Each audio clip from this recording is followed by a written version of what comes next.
Hello everyone, Mitchell here with Mitchell Makes Vids. Today we're covering Aquestive Therapeutics, ticker AQST, a pharmaceutical company focused on innovative oral film delivery systems for serious conditions, including anafilm, their epinephrine sublingual film for severe allergic reactions, and the already launched Libervant for seizure clusters.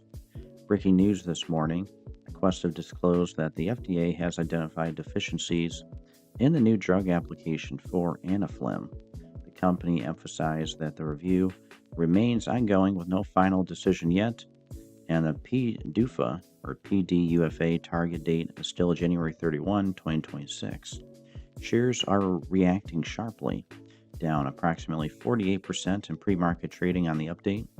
Aquestive continues to advance global expansion plans, targeting regulatory submissions for anafilm in Canada, Europe, and the UK later this year. As always, this is not financial advice. Please do your own research. Like, subscribe, and hit notifications for more stock updates. Thanks for watching. Guys, check the links in the video description below. Make some cash. Become a member of my YouTube channel today. And we'll see you in the next one.